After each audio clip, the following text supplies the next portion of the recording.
Buenos días a todos. Gracias por aceptar la invitación a este espacio de una hora, donde hablaremos cómo proyectar su negocio con éxito en el 2021 después de la crisis. Somos una alianza de consultorías, negocios y academia y la agencia Digital Profit. Y nuestro objetivo es brindar soluciones a los nuevos retos empresariales. Por tanto, este es el primero de muchos webinars que van a responder a las inquietudes y desafíos. Le pedimos a los asistentes mantener el video apagado para tener mejor experiencia, ya que el video consume más ancho de banda. El chat estará abierto para sus preguntas, las cuales resolveremos al final de las 3 presentaciones. Ahora entremos en materia con el tema crisis actual presentado por el experto Jorge Eduardo Escobar, catedrático y consultor de marketing y ventas en negocios y academia. Adelante, Jorge.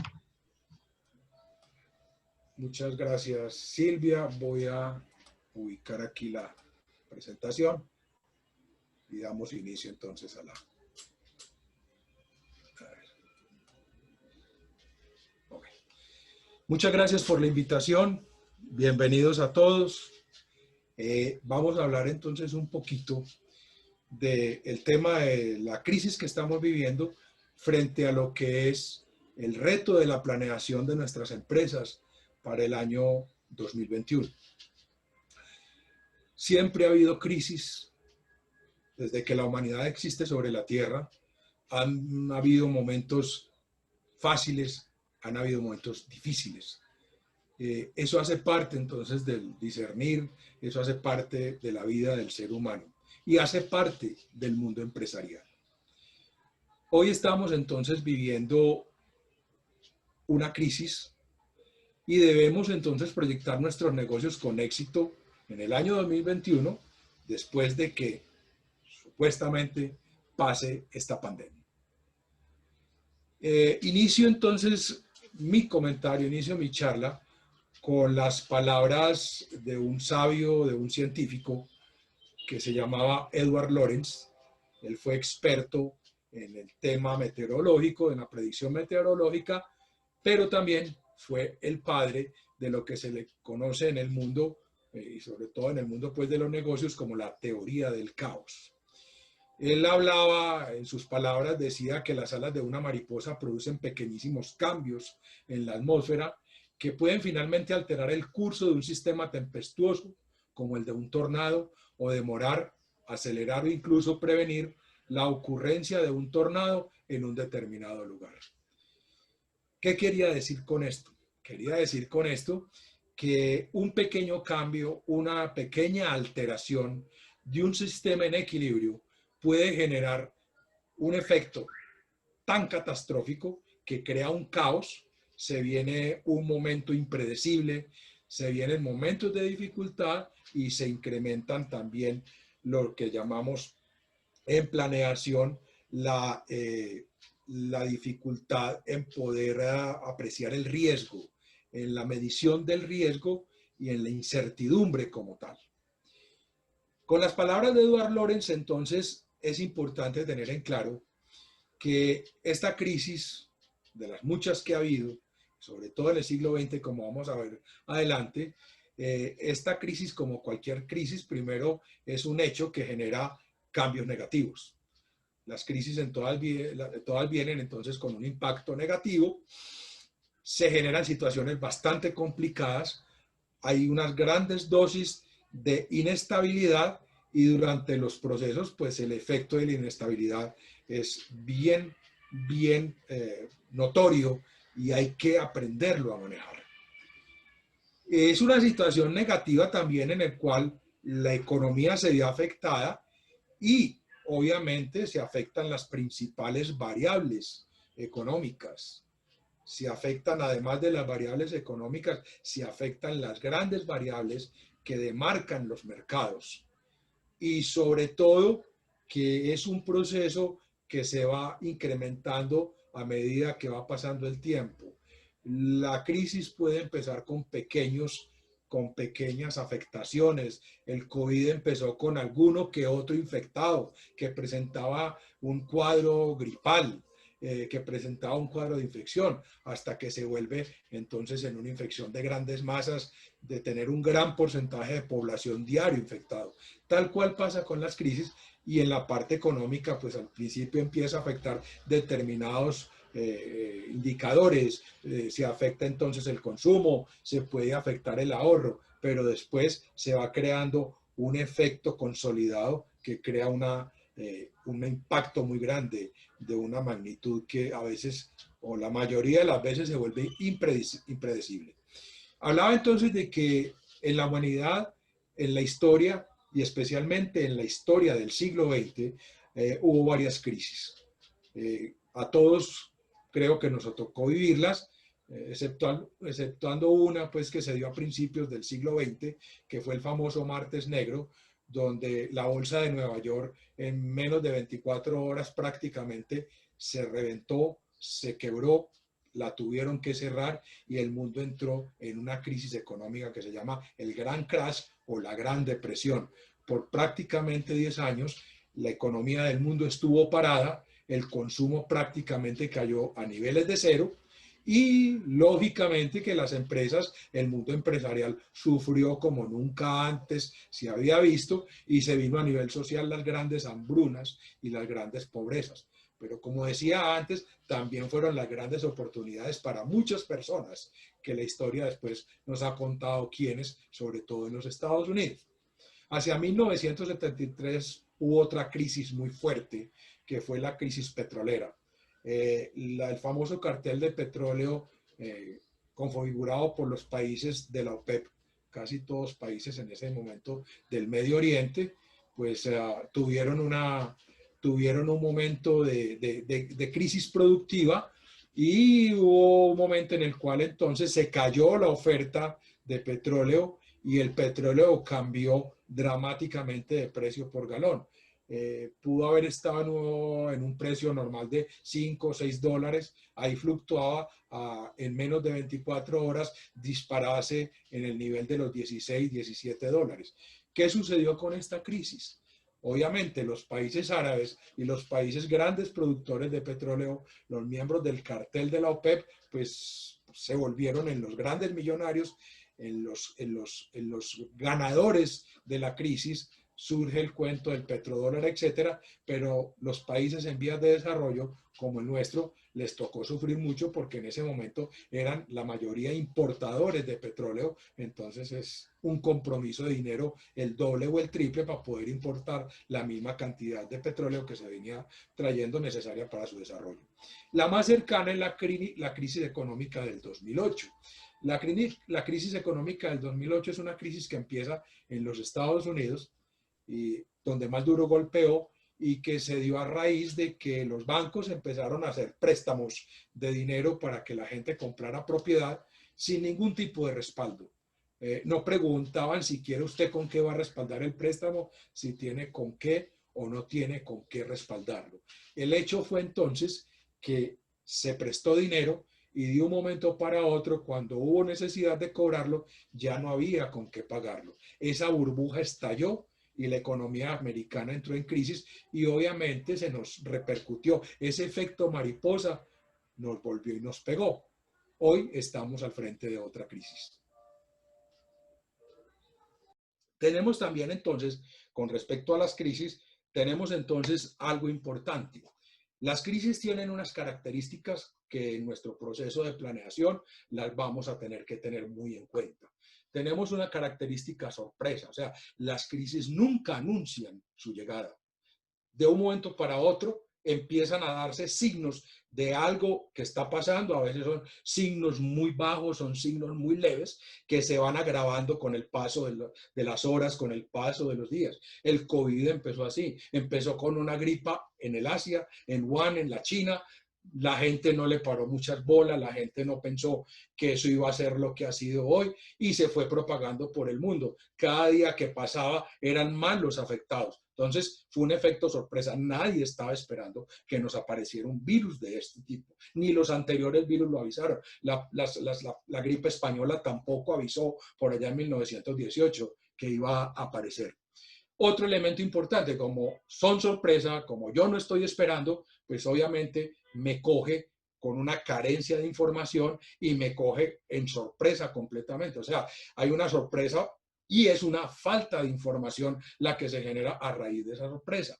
Entonces, además de que estoy asustado, no tengo mayor información para tomar decisiones o buscar caminos alternativos que me permitan entonces tratar de solucionar el problema de la crisis.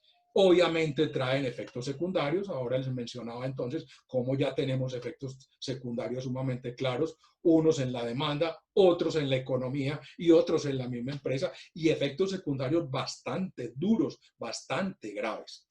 Lógicamente que estas crisis determinan o manejan o crean pérdidas de control. Si yo, o sea, si yo me ofusco, si pierdo la serenidad, pues la pérdida de control se vuelve prácticamente en una paranoia. Y eso se ve normalmente todo el mundo paranoico. Uno lo nota, lo hemos notado en este problema de la crisis del COVID, cómo ha habido una gran dosis de paranoia y eso está pues relacionado obviamente con el pánico. Luego viene elementos de presión. Mi empresa se va a quebrar, yo no tengo de qué vivir de aquí para adelante, ¿qué vamos a hacer el año entrante? ¿Yo qué voy a hacer? Me siento perseguido, o sea, todo el mundo me quiere caer, me persiguen los bancos, me persiguen los proveedores, etcétera. Viene entonces todo ese proceso de conflicto que se genera entre los distintos públicos, digamos así, relacionados y de interés.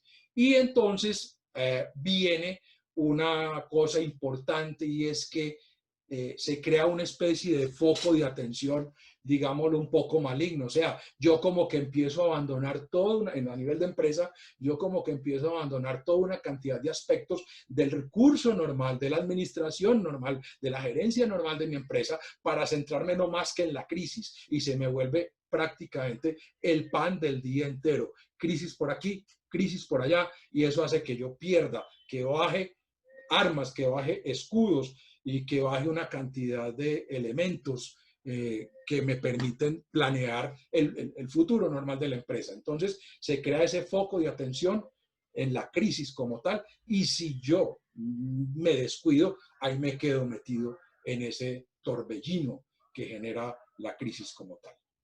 Bien, entonces, una serie de elementos que ha dejado el COVID y que los tenemos que tener como lo que llamamos en planeación estratégica supuestos planificadores, supuestos de planificación y que los vamos a tener que considerar dentro de nuestra planeación para el 2021, donde nosotros hemos tratado como equipo consultor de generar una serie de soluciones para nuestros clientes. Tenemos entonces que primero esta crisis no tiene un precedente que me permita tener un modelo comparativo.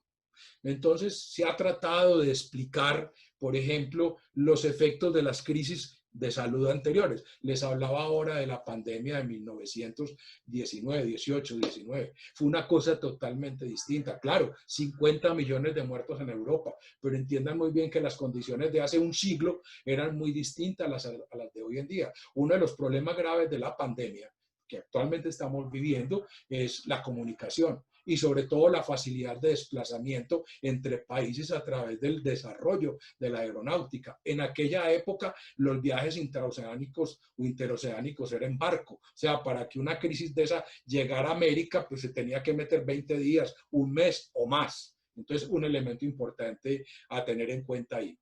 Otro elemento importante a tener en cuenta, entonces, es hay una restricción de la actividad económica.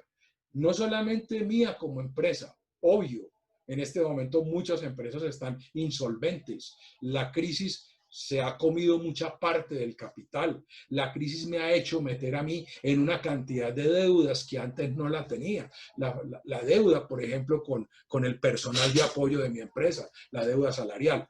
Pero tal vez la cosa más grave que uno puede empezar a entender como restricción a la actividad económica es el constreñimiento de la demanda. La demanda entonces se ha visto afectada no solamente por el miedo a la salud. Yo no salgo a la calle porque me pegan el virus. Yo no hago esto porque me enfermo. Yo no hago aquello porque la platica que yo necesito para vivir se me puede ver comprometida. Entonces empiezo a restringir el consumo, empiezo a ahorrar dinero, empiezo a abstenerme, a sacrificar una serie de consumos para poder entonces hacer rendir un salario, ya que probablemente me han sacado del trabajo, se me ha terminado el trabajo. Entonces la situación se pone muy caótica y eso empieza a constreñir la demanda. Otro aspecto, también se dirige la demanda mucho hacia sectores puntuales que antes no era así. O sea, me explico. La demanda entonces va a existir porque yo necesito comprar tapabocas, yo necesito comprar gel antidesinfectante y necesito comprar una cantidad de servicios e implementos médicos para proteger mi salud. Entonces, ¿cómo me voy a poner a gastar la plata en otra serie de elementos si yo voy a necesitar, si ahí me enfermo, entonces yo voy a necesitar un tratamiento y hay unas drogas y hay una cantidad de cosas? Entonces, eso hace que yo me restrinja del consumo para dirigir ese consumo hacia cosas que yo considero que son prioritarias. Otro elemento entonces que ha afectado grandes sectores, el sector turismo, es la restricción a la movilización personal y a la prohibición de contacto social. Eso hace entonces que se caiga el turismo, se caigan los hoteles, se caigan los transportes. Ahora está empezando nuevamente a surgir la actividad turística, pero obviamente va a ser coja, o sea, va a tener que tener muletas por un buen rato. Los ingresos familiares se van a ver afectados y se han visto afectados tremendamente porque tal vez alguna de las cabezas de la familia o algún miembro de la familia se quedó sin trabajo. Tenemos entonces la cuarentena y el confinamiento, pues son fatales para el consumo. Al no poder salir, yo tengo que abstenerme de consumir muchas cosas que la única manera es consumirlas personalmente, ir frente a frente, encontrarme con el vendedor, conversar con él, entrar a su almacén y mirar la mercancía y hacer la compra. El factor ahorro, entonces, el que todavía puede disponer de fondos, es muy alto, ya se los había mencionado, es muy alto, la gente entonces está ahorrando tremendamente porque ¿qué va a pasar mañana si esto se extiende? Ahora, por ejemplo, se está volviendo el rumor, se está volviendo muy común el rumor de que con toda esta cantidad de problemas que ha habido aquí y esta apertura, en unos 2 o 3 meses hay un rebrote y vuelven y nos encierran. Miren ustedes que en España ya están planteando volver a cerrar la economía. Los ingleses están en el mismo proceso. O sea, Europa ya está considerando volver a una segunda cuarentena. Israel empieza desde mañana estricta cuarentena por más o menos un mes aproximadamente, pero es estricta, o sea, nadie sale, nadie absolutamente sale. Y luego entonces se restringen las ventas, en el caso lo hemos visto claramente aquí, y las ventas se restringieron a domicilios, o sea, lo que yo no pueda comprar por internet y me lo lleven a mi casa, pues realmente se quedó sin vender. Esto afecta tremendamente la demanda como tal. Nosotros entonces hemos diseñado o hemos desarrollado una metodología para atender a nuestros clientes, los actuales y los futuros. Una metodología novedosa, no por su existencia, porque ya lleva un buen tiempo de haber sido desarrollada, sino por su utilización en muchas actividades de la empresa y sobre todo en la planeación estratégica. Es una actividad que normalmente se desarrolló para el campo del diseño industrial de los productos, y es lo que se llama el design thinking, o sea, pensamiento de diseño. El pensamiento de diseño, entonces, es una metodología en la cual yo involucro todo un equipo de trabajo a pensar sobre un tema decisivo en la parte de diseño, a pensar entonces en una serie de elementos que yo debo tener en cuenta y que a través de la creatividad y la innovación yo voy involucrando dentro del proceso de planeación y trato entonces de llevar a cabo, de llevar hacia adelante en mi planeación. Esto lo combinamos con otro, enseguida les explico la metodología del design thinking, y esto lo combinamos con otro elemento que es lo que se llama la planeación por escenarios. Aquí me detengo, hago un breve paréntesis para explicar más o menos cómo se ha hecho tradicionalmente la planeación en las empresas. Sobre todo todos los que hemos estado pues metidos en el campo de la administración y fuimos educados dentro de un esquema de administración muy clásico. Tenemos entonces la administración generalmente se maneja, o sea, el punto central que lo va, cuando termine mi intervención, lo va a manejar mi colega Gabriel Montoya. La planeación gira alrededor de una herramienta fundamental, que es el presupuesto de la empresa. ¿Sí? El presupuesto de la empresa, los que están metidos en planeación, saben que es la expresión de todos mis deseos y objetivos como empresa hacia el futuro, convertido en números. O sea, lo debo llevar a números. Los números tienen una característica muy importante y es que los números son implacables, o sea, son absolutamente indiscutibles. Un 2 es un 2, un millón es un millón. Entonces, el riesgo y el esfuerzo y el compromiso es muy grande. Entonces, uno para poder manejar este presupuesto, normalmente, ¿qué se hacía? Pues uno se sentaba con su equipo de planeación y empezaba a trabajar cifras. Entonces, mira, ¿cuánto crees tú que van a crecer las ventas el año entrante? No, pues si el año pasado crecieron el 3 y la situación está más o menos, pongámosle medio punto más y riegue la proyección con un 3.5 de indexación para el año entrante. Y así se iban proyectando todas las cifras. ¿Cuánto van a crecer los gastos? No, pues pongámosle lo que crece la inflación, convertido pues al valor de gastos de la compañía. Entonces uno iba armando un esquema de un presupuesto soportado en un histórico y en una relación de históricos. Eso ha funcionado, pero también se ha criticado mucho porque las condiciones pueden cambiar. Mire, aquí nos están cambiando las condiciones. Veníamos con un proceso de crecimiento del 3,5%, del 4% en la economía colombiana. Eso era más o menos lo que estaba previsto para este año. Los distintos organismos pues, que colocan las cifras más o menos coincidían en un rango entre el 3,5% y 4%. En este momento vamos a hacer un decrecimiento del -2%, -3%, -4%, y si no se estructuran bien las cosas, puede caer todavía más profundo. Entonces, es un elemento pues que debemos considerar. Alguien en otro momento se inventó el famoso presupuesto base cero, o sea, borremos lo que hay y arranquemos, o sea, como llamamos esto coloquialmente, borrón y cuenta nueva. Era un ejercicio mucho más acercado a una posible realidad. Y aparece, no hace algunos años, no hace muchos años, un personaje, un experto a nivel de consultoría empresarial francés que se llama Michel Godet, no ha muerto aún. Es una persona pues relativamente está maduro, pero sigue siendo muy vigente y digamos que desarrolló una nueva metodología que se llama la planeación por escenarios a través de una herramienta que se llama prospectiva. Entonces nosotros hemos involucrado ese aspecto prospectivo también dentro de nuestros planes de trabajo. La prospectiva es una creación de un escenario probable o posible bajo un manto, bajo un récord, bajo una medición de probabilidades de ocurrencia. Entonces uno normalmente hace una planeación soportada en ¿qué? En escenarios futuros, futuribles y futurables. Así se denomina dentro de la metodología de la prospectiva. El futuro es el escenario que probablemente va a ocurrir, el más posible de ocurrir. El año entrante vamos a tener un año complicado, económicamente complicado, indudablemente. Sería un escenario muy normal, sería un escenario futuro. Los futuribles son escenarios posibles. Ahí es cuando uno entra a analizar los famosos planes A, planes B, sucesos A, sucesos B, sucesos D y todo el abecedario completo si así se quiere. Entonces yo parto de una cosa optimista hasta llegar inclusive a planear escenarios sumamente pesimistas, o sea, verdaderamente caóticos, catastróficos, como quien dice, si este año nos cogió la pandemia, el año entrante nos va a caer un meteorito encima y va a acabar con el planeta Tierra, pues haciendo la exageración.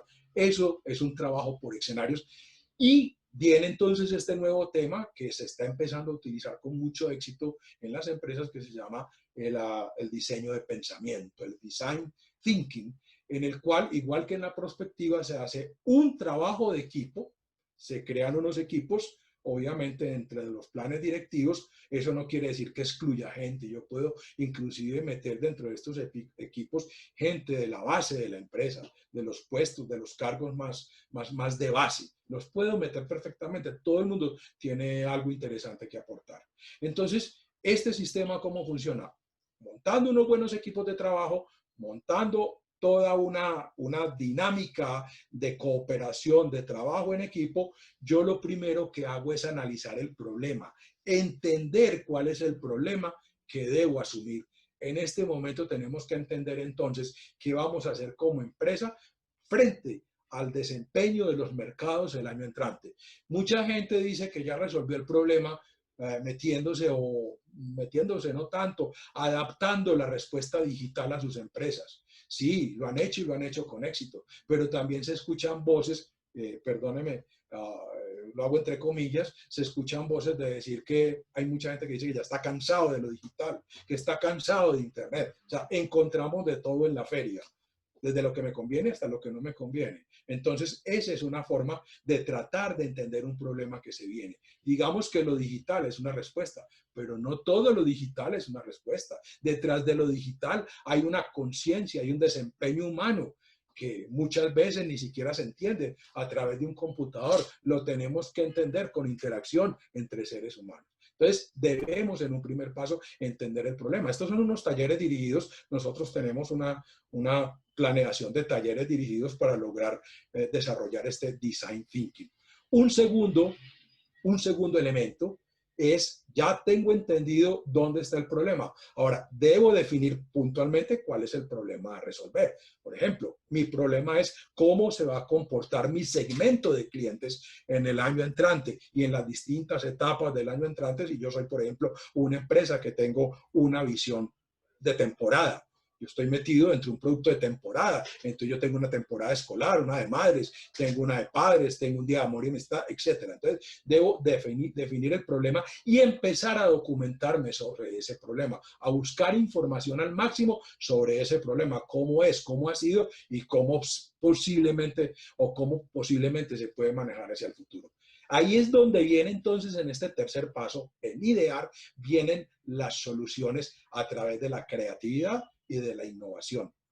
Todas las ideas son bienvenidas. Estos talleres son bien interesantes porque se crean a veces unos conflictos de ideas y aparecen unos pensamientos que uno sencillamente se queda absorto con lo que la gente produce. Puede que a uno le den risa, pero no deben dar risa porque hay elementos muy grandes que me permiten entrar a crear soluciones para poder proyectar y presupuestar hacia un periodo futuro.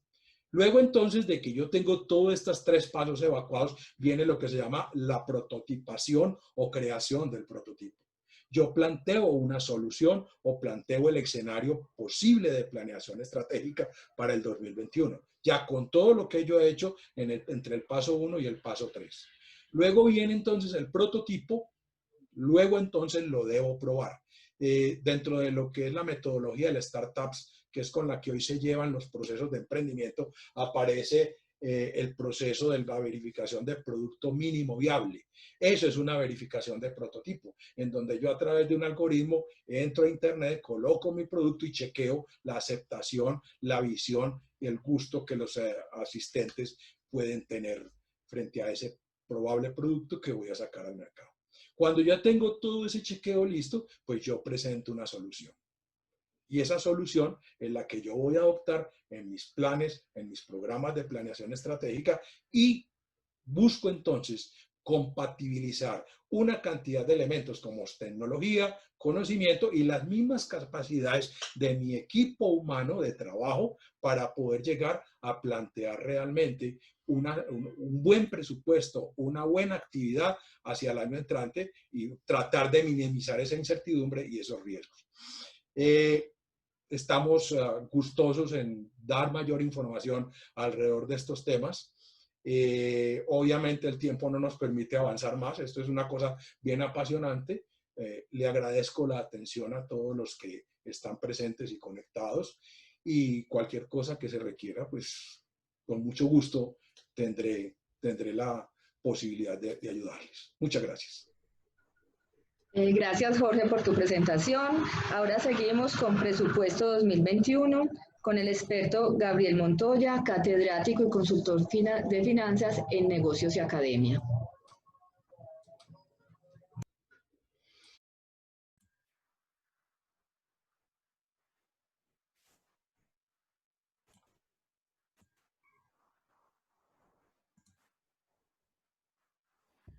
Bien, buenas tardes para todos. ¿Me están escuchando? Sí, te estamos escuchando. Muy bien, buenas tardes para todos los asistentes. Muchas gracias por estar presentes hoy, sacar el espacio para que podamos compartir un momento en este espacio virtual. Con respecto entonces a la temática importantísima que traía Jorge, vamos a complementar lo que tiene que ver con la elaboración del presupuesto del año 2021. Es importante tener presente que hoy estamos en la mitad de dos situaciones bien importantes, dado la situación de crisis en que estamos. En el año 2019 se hace un presupuesto, las empresas elaboraron su presupuesto en condiciones normales, teniendo presente todas las variables bajo las cuales se desarrolla para cada una de las empresas y teniendo en cuenta el sector económico al cual pertenece. Pero cuando llega el año 2020, que lo esperábamos con mucha esperanza, que era algo importante, este presupuesto pues solamente pudo ejecutarse los 2 primeros meses, los 3 de pronto, porque dada la situación que nos toca vivir entonces en nuestro país por el efecto de la pandemia, todo quedó ahí, de tal forma que el presupuesto que se tenía hecho no se puede ejecutar. Entonces se empieza prácticamente a trabajar al día a día y en la mayoría de los casos a realizar improvisaciones, porque no hay manera de proyectar efectivamente lo que se había organizado. Ahora viene algo que es peor. ¿Cómo vamos a enfrentar el año 2021 ante la situación en la que estamos? Porque no tenemos un presupuesto de datos históricos, no tenemos absolutamente nada. Es decir, vamos a estar empezando desde cero. Es importante tener en cuenta que muchas personas en el medio empresarial están pensando que llega el 31 de diciembre y por obra y gracia, el 1 de enero ya esto va a ser distinto. Según los expertos, la situación que tenemos en el momento va a ir hasta el año 2022, es decir, en el año 2022 apenas nos estaremos recuperando. Entonces va a ser un tanto complicado de alguna forma estructurar o montar el presupuesto para el año 2021, ya que no tenemos parámetros de dónde avanzar. Para esto es importante tener en cuenta algunas condiciones importantes frente a lo que tiene que ver con el desarrollo del presupuesto. Y básicamente un presupuesto se hace teniendo en cuenta unos ingresos, asimismo teniendo en cuenta los costos y los gastos y lógicamente pues alcanzando una utilidad para lo cual es lo que la empresa desarrolla sus actividades. En el escenario más adecuado se tienen unos ingresos altos, podemos ver en la gráfica que la palabra ingresos está en mayor tamaño, entonces se tienen unos ingresos altos y asimismo pues los costos deberán ser muy bajos para alcanzar una utilidad adecuada. Eso sería el escenario ideal. Un escenario medio es el que nos lleva a donde los ingresos resultan siendo iguales a los costos y los gastos y aún así el negocio da una utilidad, es lo que llamamos un punto de equilibrio. Hay el escenario que es inadecuado y este es el que estamos hoy en el año 2020 y que posiblemente parte de eso nos tocará en el año 2021. Es donde los ingresos son bajos, los costos y gastos son altos y se presenta una utilidad muy baja y en muchos casos pérdida. Los ingresos se hacen bajos porque las ventas no se hacen de la mejor manera porque en muchos casos no hay a quien venderle. Estamos en este momento en una apertura, pero muchas personas no tienen los ingresos suficientes para poder sostener, digamos, lo que desean comprar. En el ambiente hay una falsedad en cuanto a que la economía se reactivó, inclusive dieron los días sin IVA y salieron muchas personas como locos a comprar. La pregunta es, ¿sería que tenían dinero guardado para comprar de contado? En muchos casos utilizaron la tarjeta de crédito, en muchos casos utilizaron créditos personales. Entonces viene la otra parte. ¿Qué van a hacer las empresas que entregaron su mercancía a crédito? Y en este momento, ¿cómo van a cobrar? ¿Cómo van a recaudar ese dinero, esa liquidez que entregaron? Entonces, entregaron la mercancía, entregaron lo que había y para cobrarle a quién. Si hoy, dadas las circunstancias, el consumidor dice yo no tengo con qué pagar, ¿sí? Entonces, esa es la situación difícil en que estamos en este momento. Frente a eso es muy importante tener en cuenta a nivel empresarial lo que es la distribución adecuada de los ingresos para obtener liquidez. Cuando estructuramos el presupuesto, debemos tener en cuenta cuántos son los ingresos que vamos a obtener. Y a veces nos hacemos la ilusión de que esos ingresos van a ser 100% de contado. No, señor. Tenga en cuenta que si usted ofrece crédito, de esos ingresos que va a obtener, usted debe plantearse de tal manera que lo que venga de contado debe estar en un porcentaje muy alto del 90% como mínimo. De pronto bájese hasta el 80%, pero de ahí para abajo no. ¿Por qué? Porque entonces usted está entregando dinero a crédito. En esta diapositiva vemos que el dinero o los ingresos de contado deben estar por los lados del 90% para dejar un 10 a crédito. Tenga en cuenta que cuando usted va a repartir sus utilidades, debe tener en cuenta lo que vendió de contado, porque lo que vendió a crédito, pues sí, eso le da la posibilidad clara y total de que eso se puede recuperar, pero la verdad es que el devenir del negocio debe estar de tal forma que usted tenga dinero con que pagar. Y muy importante esto, la recuperación del cartera debe ser del 90% como mínimo, es decir, de ese 10% que usted ha entregado a crédito, debe estar recuperando 9 pesos o 9%.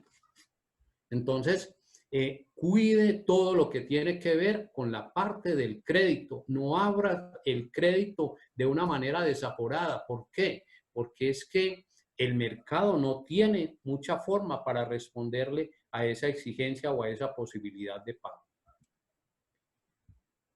Tengamos en cuenta cómo manejar el presupuesto o una estrategia presupuestal para el año 2021. Para esto debemos tener en cuenta dos aspectos importantísimos a nivel empresarial que tienen que ver con la productividad y la eficiencia. La productividad nos dice que es una medida económica que calcula bienes y servicios que se han producido por un factor determinado en un periodo específico, ¿sí? Y la eficiencia nos dice, es obtener el mejor o el máximo rendimiento utilizando el mínimo de recursos. Entonces, hay que los recursos que usted tiene para que funcione la empresa, debe tener claro que son financieros, deben ser recursos humanos y recursos técnicos. Entonces, aquí viene otra situación y es que hay que trabajar con el recurso humano suficiente y necesario. Tampoco es ponerse a contratar personal por contratar, porque no hay manera de poder desarrollar esta actividad. Asimismo, con la maquinaria. Muchas empresas perdieron la posibilidad de incrementar sus ventas simplemente porque tuvieron que salir de algunas máquinas. Si a eso agreguémosle que en este momento muchas empresas están trabajando al 50%, entonces asimismo serán las ventas al 50%. Entonces hay que hacer una utilización adecuada de los recursos de que se disponen. Y tengamos en cuenta que la productividad es igual a la producción obtenida dividido por la cantidad de factor utilizado.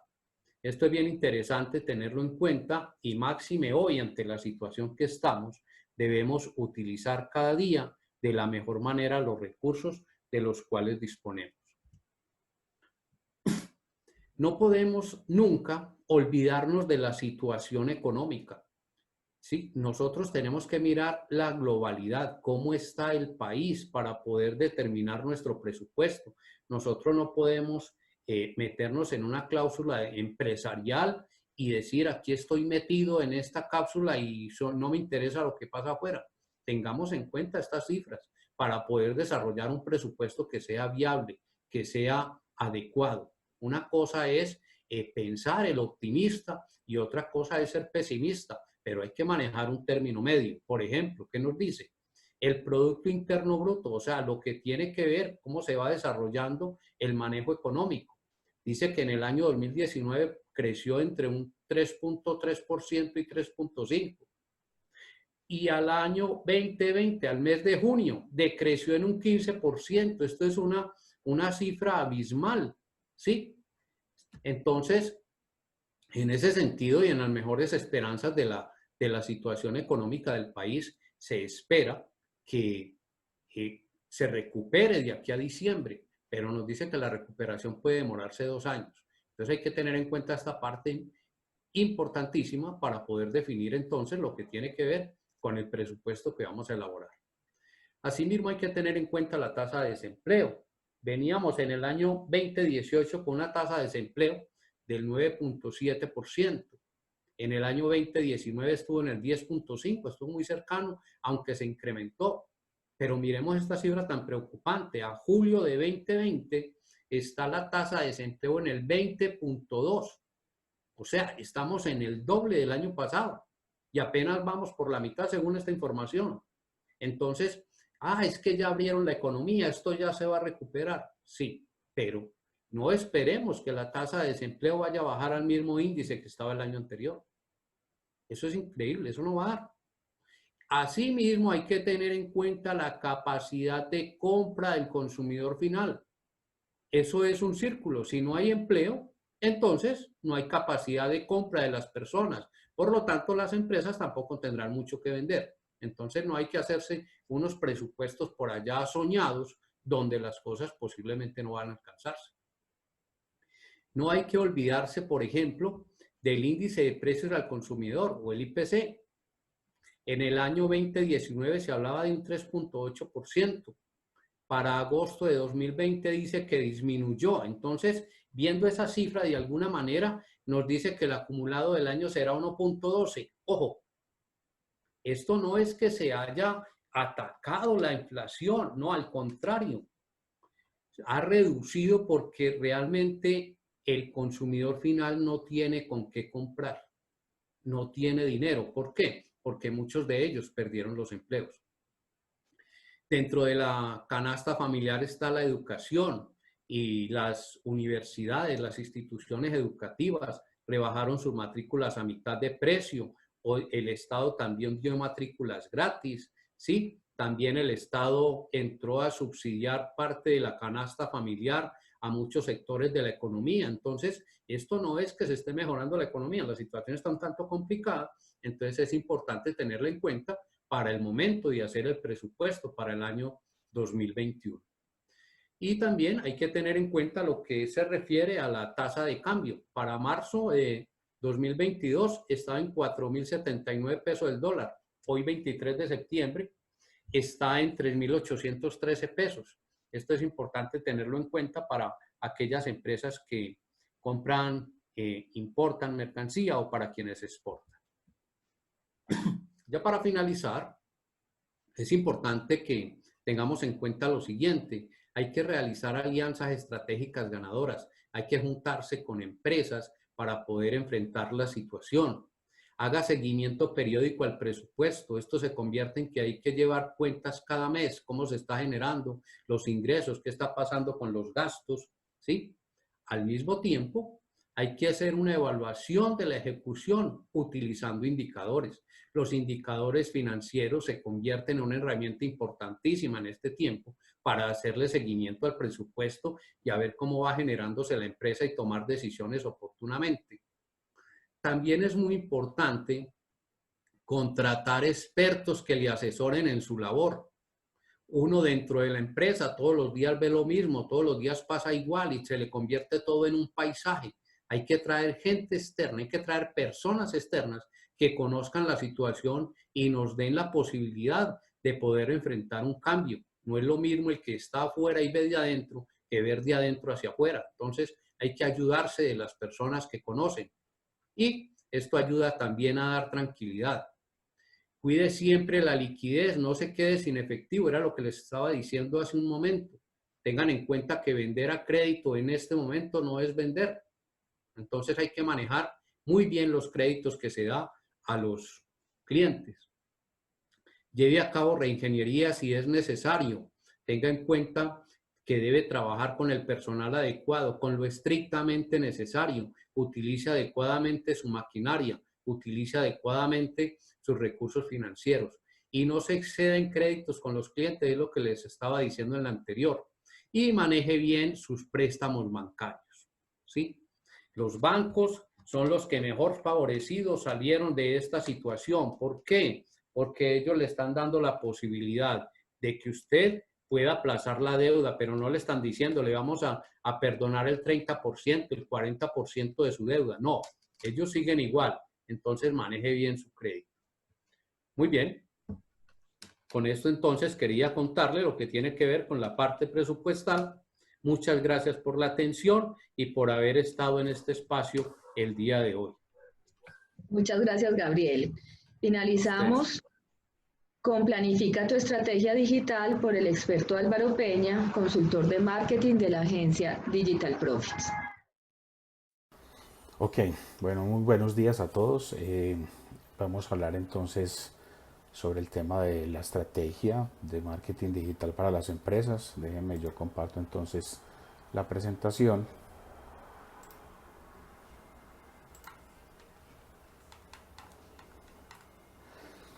Y vamos a arrancar entonces con un slide que me parece muy particular, ha venido circulando en las redes sociales y por WhatsApp y me pareció muy cómico, porque muestran que uno de los iniciadores de la transformación digital en las empresas ha sido la pandemia y el COVID-19, y ha sido una realidad. Muchas empresas se han volcado a tratar de hacer que sus ventas, que normalmente se hacían de otra forma, las lograran hacer a través de medios digitales, llámese páginas web, tiendas en línea, redes sociales, WhatsApp inclusive. Y esto ha forzado que las empresas se metan en este tema digital, unas con alguna planeación, otras más forzadas por la urgencia, y no todas han obtenido los resultados esperados. Algunas se han, digamos, beneficiado, ciertos sectores, sobre todo los asociados al tema de bioseguridad y los productos de bioseguridad, pero en general las empresas han tenido muchas dificultades en el tema de ventas en línea. Entonces es importante, entonces, cuando se mete uno en una transformación digital y en el tema de marketing específicamente, hacerlo con una planeación, y ese es el tema que vamos a tratar. Entonces avancemos. Cuando hablamos de planificar la estrategia, pues vemos que hay una cantidad de tácticas digitales, que la pregunta es cómo abordar todo esto.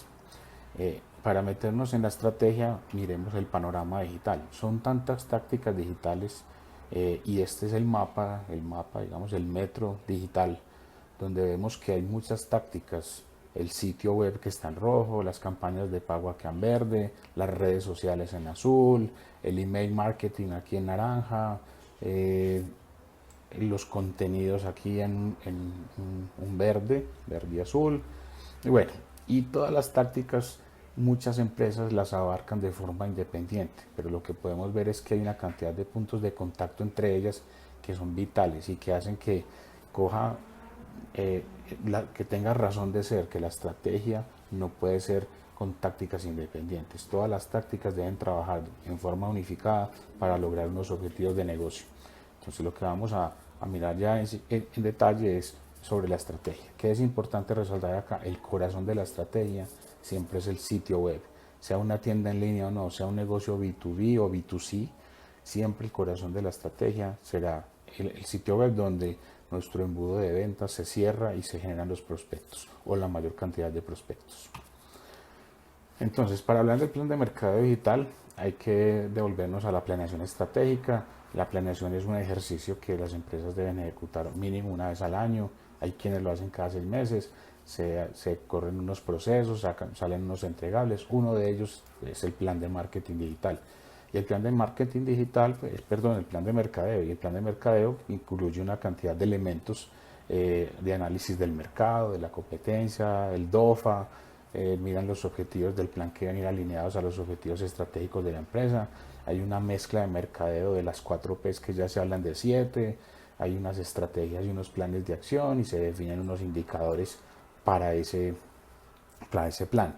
Y dentro de este plan se encuentra inmerso el plan de marketing digital, que es el que vamos a abordar a continuación.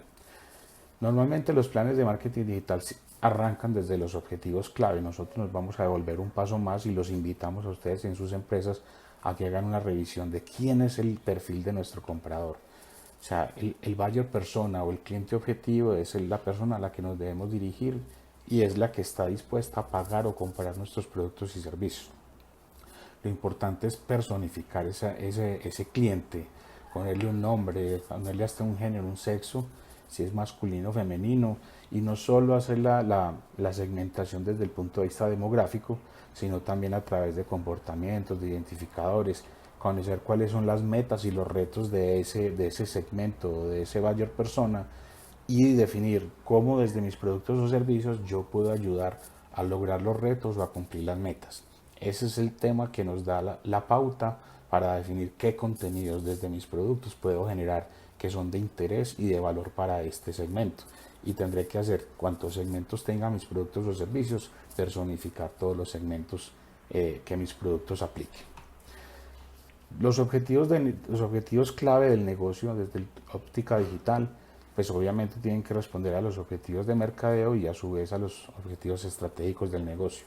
Dentro del marketing digital hay 3 objetivos muy claves que se deben atacar y vamos a mirarlos en detalle. Posicionamiento de marca y presencia de marca. ¿Qué empresa no quiere tener su presencia de marca y un reconocimiento de su marca en el mercado? Por lo tanto, hay unas tácticas digitales que nos ayudan a ese tipo de objetivo. Otro objetivo que es muy transversal a todas las empresas es generar prospectos y ventas. ¿Qué empresa no quiere tener más clientes o tener más prospectos que se puedan convertir en clientes? Definitivamente es un objetivo a trabajar y hay unas tácticas en marketing digital enfocadas en atender ese objetivo. Y por último, la fidelización social y la reputación, que mi marca sea, digamos, reconocida en cuanto a la reputación, el cumplimiento de la promesa de los productos o servicios que entrego, que tenga una buena opinión porque mis procesos de venta y servicio al cliente son buenos. Entonces, toda esa fidelización social y reputación y de opiniones que tiene el mercado frente a mi marca es importante mantenerla. Entonces, hay unos objetivos, hay unas tácticas de digital que abarcan o ayudan a cumplir con este objetivo. Pueden haber más objetivos clave, pero pues uno enfocarse más de 3 también no sería, digamos, lo coherente. Hacer más de 3 es suficiente con 3 y cuando se cumpla alguno lo reevaluamos o definimos otro. La estrategia entonces, ¿cuál es la estrategia digital recomendada para el marketing digital? Lo que se llama inbound. La estrategia inbound pues, es un término que se acuñó en el tema de marketing, pero no se refiere a nada diferente a generar contenido de valor, contenido de interés. O sea, yo atraigo a mis clientes con contenido. Si yo vendo productos y me dedico a hacer promoción, promoción, como lo hacen muchas empresas, el mercado no ve valor en eso. Si yo me dedico a generar contenido que genere sensaciones, atraiga a ese cliente, voy a ser mucho más impactante. Y esta estrategia me sirve para que mi embudo de ventas o mi embudo de decisión del negocio del cliente, la toma de decisión de compra de mis productos o servicios, me genere todo este proceso de viaje del cliente hasta que me compre un servicio o adquiera mis productos. Entonces, ¿cómo atraigo yo extraños? Hay tácticas para eso, no me voy a detallar. ¿Cómo los convierto los que se vuelven extraños en visitantes? Hay unas tácticas en digital para ir llevando a ese cliente interesado en un cliente que vaya cogiendo confianza en mi marca, en mis productos, servicios, hasta que finalmente me pida una cotización o me compre o me pida una cita para un negocio, si es un negocio B2B. Y que además esos clientes que ya me compraron estén tan satisfechos que se vuelvan promotores. Y hay tácticas en cada uno de los espacios del embudo para generar esa confianza y esas conversiones de un nivel a otro.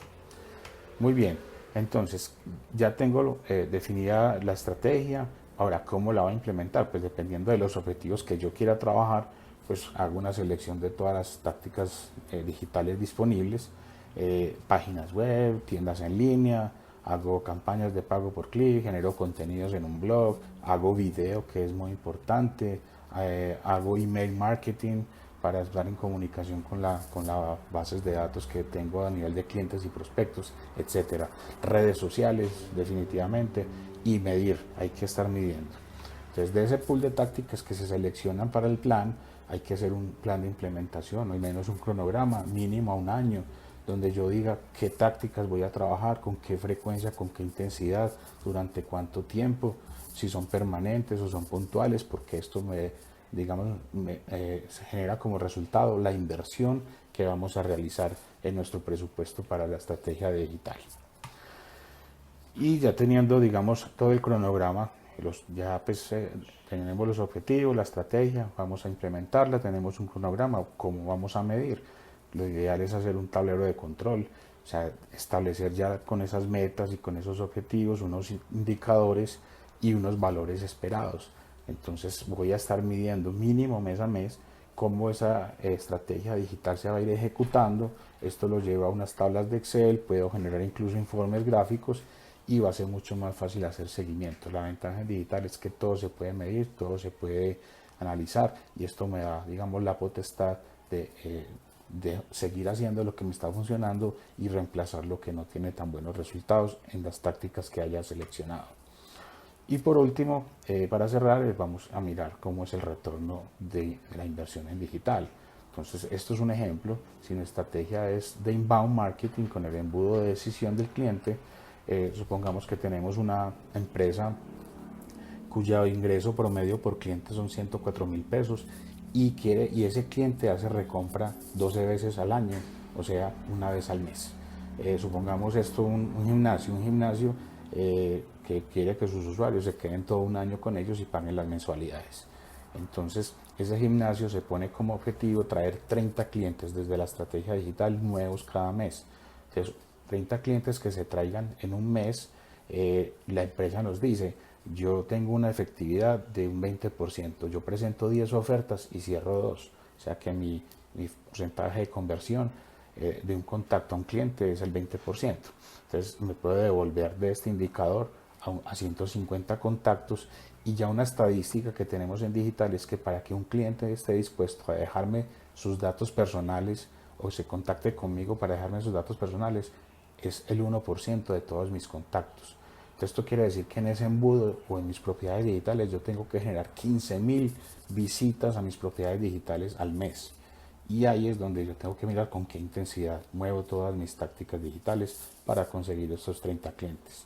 Entonces, de esta forma uno obtiene, digamos, el volumen de mercado esperado. Y para cerrar, esos 30 clientes, si se quedan 12 meses en el servicio pagando 104.000 pesos, al final del año esos 30 clientes generan 37,5 millones de pesos de ingreso. Pero si esto se lograra cada mes y se mantuviera trayendo 30 clientes en promedio mensual, pues los ingresos que se van generando en una estrategia a un año podrían ser al final del año casi 244 millones de pesos. Entonces esto es más o menos una idea y supongamos que de ese ingreso la empresa tuvo que invertir en todo el año 63 millones de pesos. Tuvo que montar página web, e-commerce, hacer campañas en redes, campañas en Google, hacer contenidos, hacer publicaciones, bueno, toda la estrategia digital que tuvo que implicar una inversión. Puede ser del orden de 40, 60, dependiendo de la intensidad de cada una de las tácticas, pero eso genera un retorno. Esta es la forma como al final del ejercicio se va a medir el retorno sobre la inversión, planeado, por ejemplo, un proyecto en año. Bueno, y con esto terminamos. Vamos a pasar a la sesión de preguntas. Y ya pues le doy la palabra a Silvia y dejo de una vez los datos de contacto de Silvia por si alguna persona quiere contactarnos o tiene dudas al respecto sobre los 3 temas, pues ella es la persona correspondiente y ahí están sus datos. Muchas gracias. Muchísimas gracias por su atención. Estaremos enviando por email las memorias del webinar y en PDF. Además, les vamos a anexar el link del canal de YouTube que tenemos donde vamos a tener la grabación de este webinar. Saben que nosotros como consultores ofrecemos servicios de consultoría y talleres y capacitación en diferentes áreas empresariales como planeación estratégica, ventas y mercadeo, transformación digital, planeación financiera, logística y distribución, capacitación y entrenamiento de ventas, entre otros. Esperamos que haya sido de su interés este webinar. Esperamos poderlos acompañar en sus futuros proyectos para sacarle mayor provecho al área digital, y quedamos atentos a aclarar cualquier duda y a estar siempre prestos a ser sus asesores y consultores. Feliz tarde.